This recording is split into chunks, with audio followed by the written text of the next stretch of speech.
Sir, ಇವತ್ತು ಕೇರಳ ರಾಜ್ಯದ lottery ಶೇಕಡ 60ರಷ್ಟು ಅಲ್ಲಿ ಏನು ಪ್ರಿಂಟ್ ಆಗುತ್ತೆ ಶೇಕಡ 60ರಷ್ಟು ನಮ್ಮ ಕರ್ನಾಟಕ ರಾಜ್ಯದಲ್ಲಿ ಸರ್ಕ್ಯುಲೇಟ್ ಆಗ್ತಾ ಇದೆ.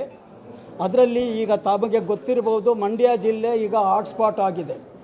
25 ಕೋಟಿ ಬಹುಮಾನ ಮಂಡ್ಯ ಜಿಲ್ಲೆಗೆ ಲಭಿಸಿದ ನಂತರ ವ್ಯಾಪಕವಾಗಿ ಕರ್ನಾಟಕದಲ್ಲಿ ಎಲ್ಲ ಕಡೆ ಅದು ವ್ಯಾಪಕವಾಗಿ ಹಬ್ತಾ ಇದೆ. ದಯಮಾಡಿ ನಾವು ಸರ್ಕಾರದ ಗಮನಕ್ಕೆ ತರೋದೇನೆಂದರೆ, ತಾವು ಇದನ್ನು ಗಮನಿಸಬೇಕು. ಇದರಿಂದ ಆಗ್ತಾ ಇರುವಂಥ ಅನಾಹುತಗಳು ಏನು ಅನ್ನೋದನ್ನು ತಾವು ಹೇಳ್ತಿದ್ದೀರಿ. ಆ ಅನಾಹುತಕ್ಕೆ ಒಂದು ಪರ್ಯಾಯ ವ್ಯವಸ್ಥೆ ಕೂಡ ಬೇಕು.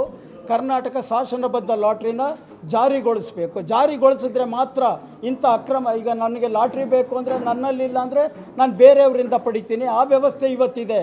ನಮ್ಮಲ್ಲಿ ಆ ವ್ಯವಸ್ಥೆ ಇರುವಾಗ ಯಾಕೆ ನಮ್ಮ ಸರ್ಕಾರ ಅದನ್ನು ಮಾಡಬಾರ್ದು ಅನ್ನುವಂಥದ್ದು ನಮ್ಮ ಒಂದು ಆಗ್ರಹ. ರಾಮಕೃಷ್ಣ ಅಂತೇಳಿ ಕರ್ನಾಟಕ ರಾಜ್ಯ ಚಿಲ್ಲರೆ ಲಾಟ್ರಿ ಮಾರಾಟಗಾರರ ಸಂಘದ ಅಧ್ಯಕ್ಷನಾಗಿದ್ದೀನಿ. ಈ ಹೋರಾಟದ ನೇತೃತ್ವವನ್ನು ವಹಿಸಿದ್ದೀನಿ. ಇದನ್ನು ಮುಂದುವರಿಸ್ತೀವಿ. ರಾಜ್ಯದ ಲಾಟ್ರಿ ಏನು ಪ್ರಿಂಟ್ ಆಗುತ್ತೆ, they will bring it here. ಅಂದರೆ ಅದನ್ನು ಇಲ್ಲಿ ತರ್ತಾರೆ, ನಮ್ಮ ರಾಜ್ಯಕ್ಕೆ ತರ್ತಾರೆ.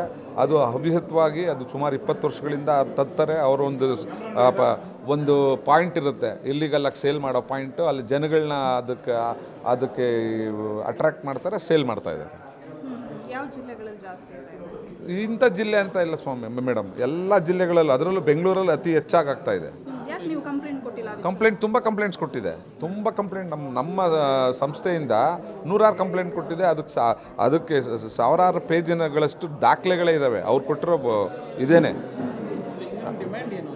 ನಮ್ಮ ಡಿಮ್ಯಾಂಡ್ ಏನಿಲ್ಲ ಸರ್, ನಮ್ಮ ಡಿಮ್ಯಾಂಡ್ ಇಷ್ಟೇ, ಸರ್ಕಾರಕ್ಕೆ ಬರೀ ಕಾನೂನುಬದ್ಧ ನಾನು ಹೇಳ್ತಲ್ಲ, ನ್ಯಾಯಬದ್ಧವಾದಂಥ ಲಾಟ್ರಿ ರೆಗ್ಯುಲೇಷನ್ ಆ್ಯಕ್ಟ್ ಪ್ರಕಾರ ಹೋದರೆ ಇಲ್ಲಿ ಈ ಸೈಂಟಿಫಿಕಲಿನೂ ಅದು ವ್ಯಸನ ಆಗಲ್ಲ. ಅಲ್ಲೇನಾಗುತ್ತೆ, 6 ತಿಂಗಳಿಗೆ 1 ವರ್ಷಕ್ಕೆ 6 ಡ್ರಾ, ಅದು ಬಂಪರ್ ಪ್ರೈಸು, 1 ವಾರಕ್ಕೆ 1 ಡ್ರಾ.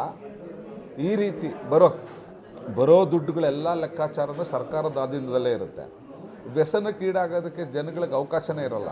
ಈಗ ಆನ್ಲೈನ್ ಗೇಮ್ ಹೆಂಗೆ ಒಂದ್ಸಲಿ ಫೋನ್ ಇಟ್ಕೊಂಡು ಹೆಂಗೆ ಆಡ್ತಾರೆ, ಆ ರೀತಿಯಿಂದ ಇದರಲ್ಲಿ ಏನು ಬರಲ್ಲ. ಒಂದು ಲಾಟ್ರಿ ಏನಿರುತ್ತೆ ಸರ್ಕಾರ ನಡೆಸುತ್ತೆ, ಇಷ್ಟ ಇದ್ದವ್ರು ತೊಗೊಳ್ತಾರೆ, ಕಷ್ಟ ಇದ್ದವ್ರು ಬೀಳ್ತಾರೆ. ಯಾಕೆಂದರೆ ಇದರಲ್ಲೇನು ಸ್ಪೆಷಲ್ ಅಟ್ರಾಕ್ಷನ್ ಏನಿರಲ್ಲ.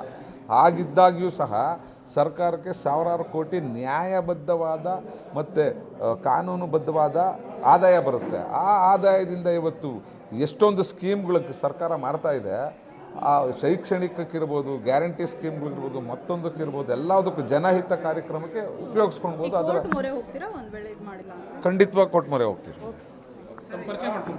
ನನ್ನ ಹೆಸರು ಭಾಸ್ಕರ್ ಬಾಬು ಅಂತ. ಈ ಸಂಸ್ಥೆಯ ಪರವಾಗಿ ನಾನು ವಕೀಲನಾಗಿ ನೇಮಿಸಿದ್ದಾರೆ. ಮತ್ತು ಇವ್ರ ಪರವಾಗಿ ಕಾನೂನು ಹೋರಾಟ ಮಾಡೋದಕ್ಕೆ ಎಲ್ಲ ರೀತಿಯಿಂದಲೂ ಇವರು ಸಹಕಾರ ಕೊಡ್ತಾರೆ.